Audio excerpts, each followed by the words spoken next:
insight right now in terms of how they're approaching this search and who they're looking for? Michael, they're doing this search a little differently than other teams might. Typically, teams will ask for permission on maybe up to a dozen candidates, a large number, start interviewing them one after another, do sometimes 2 or 3 in a day on Zoom, bring them in person.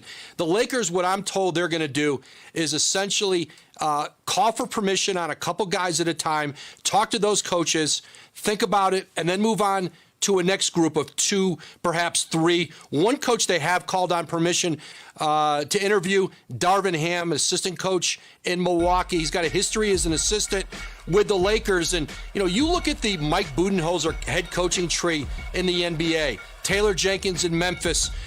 Quinn Snyder is from that coaching tree. Kenny Atkinson, who had success in Brooklyn, and certainly Darvin Ham, well regarded around the league. He's certainly somebody the Lakers are going to take a long look at, and he'll be part of this process. Yeah, good point there, Woj. You asked a lot of people around the league. They're surprised Darvin hadn't had a head coaching opportunity before. That's right. Right now. Adrian Wojnarowski here with us on NBA Countdown. Appreciate it. The Golden State Warriors select Stephen Curry. I don't let the talk about it, I just have to do it. The Boston Celtics select Jason Tatum. Inside, Tatum spins. The Milwaukee Bucks, Giannis Antetokounmpo. The Memphis Grizzlies select Ja Morant. Morant downhill into the lane. He hangs it. Oh my goodness. He jumps right over Malik Beasley. I be into it, yeah, I be into it.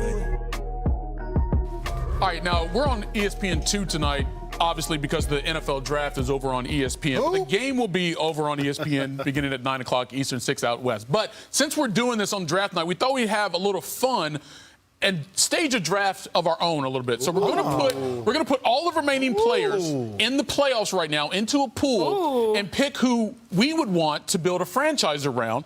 Y'all ready? Yes. All right, so the lottery is in full effect. Right, it's a real We're going to see who's going to pick where. Let's go to the lottery. What do we got?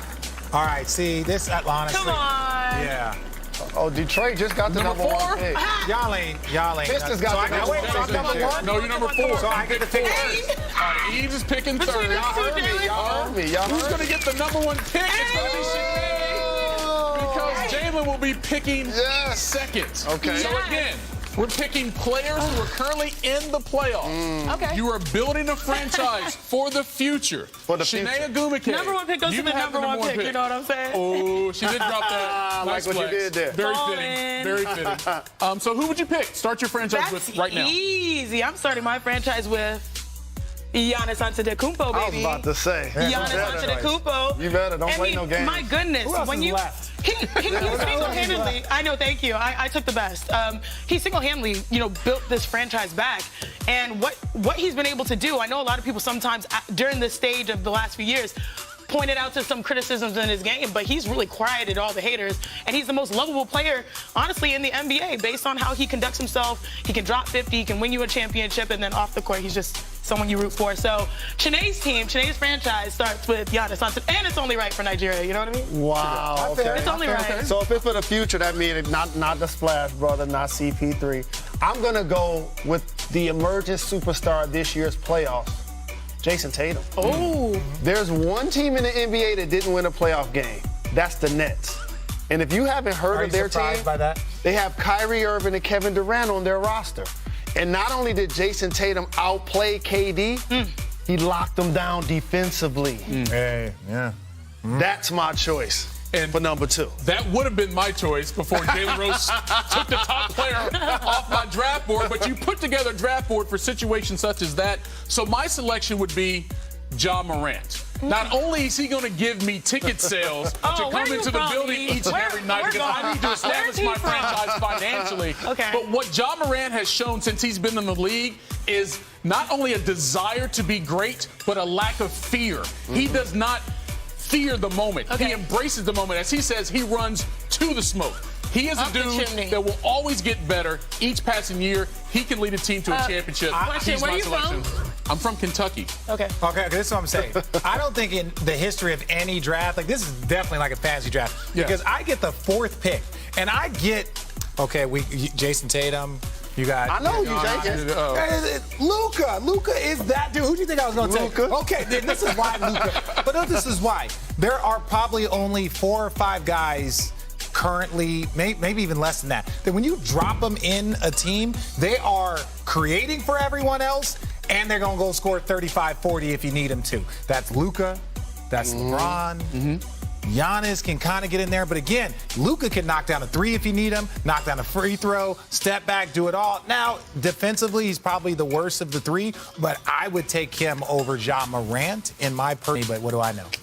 We don't know because you've never been a GM. So we're going to see how your franchise get countdown. But, Cat and Anthony Edwards, if you remember, they both went first overall.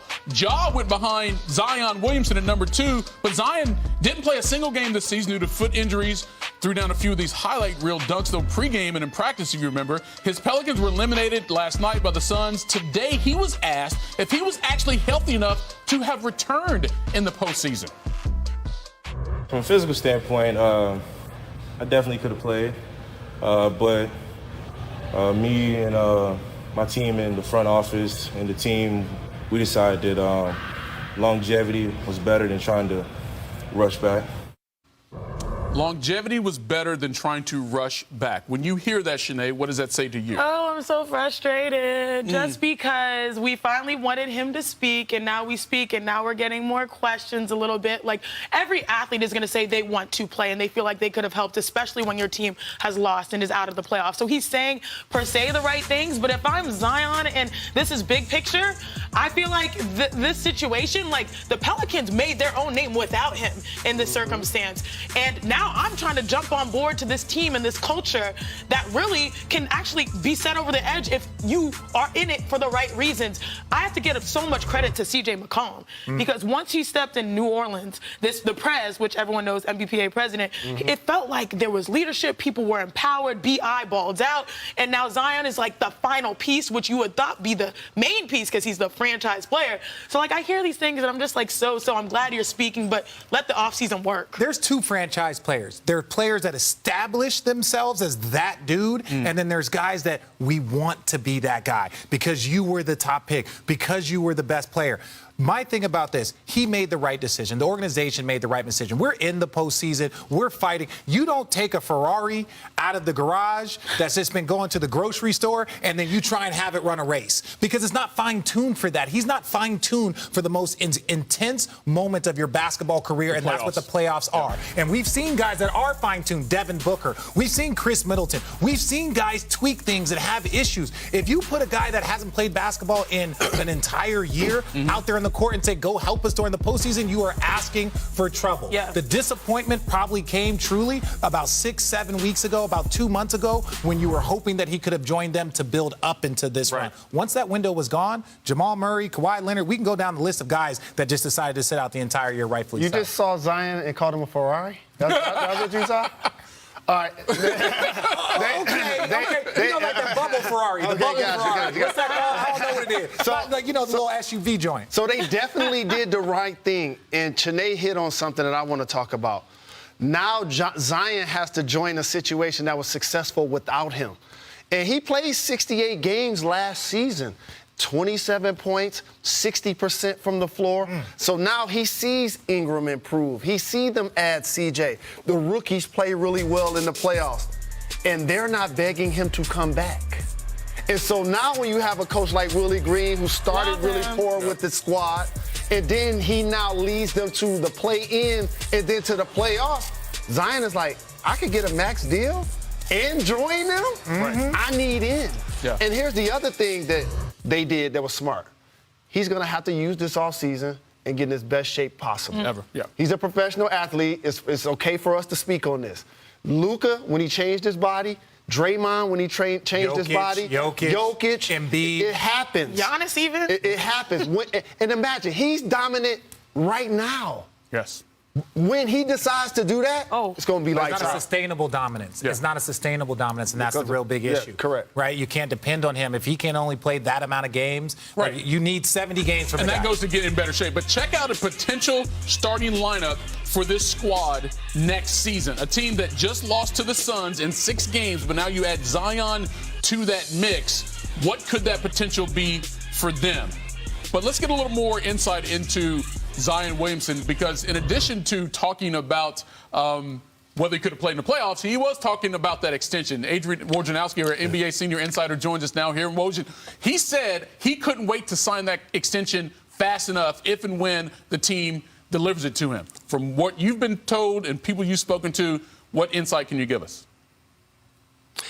Michael, I'm told that New Orleans is going to offer Zion Williamson the full 5-year, $180 million plus extension, including the escalator clauses that could certainly take it north of that. And that's certainly been the expectation around the league, that New Orleans would offer Zion Williamson the max. What you don't have to presume right now is the excitement Zion Williamson has for this team rejoining this group, the job that Dave Griffin, Trajan Langdon in the front office, and of course Willie Green did, bringing in C.J. McCollum, drafting Herb Jones. You've seen the development of Brandon Ingram, and adding Zion Williamson back into that team makes them, this is going to be a significant force in the Western Conference. And listen, we know what has happened historically in New Orleans. Anthony Davis, Chris Paul, franchise players, who asked ultimately to move on. It's clear where Zion Williamson stands. He wants to be there. July 1, New Orleans can offer him that max deal on his rookie extension. And so that's where those discussions will begin. But certainly Zion Williamson made clear today, if offered that max contract, 5 years, $180 million plus, he's all in. Yeah, and all in with a good collection of talent behind him and around him there in New Orleans, which some of those other players you mentioned, Woj, didn't feel they had.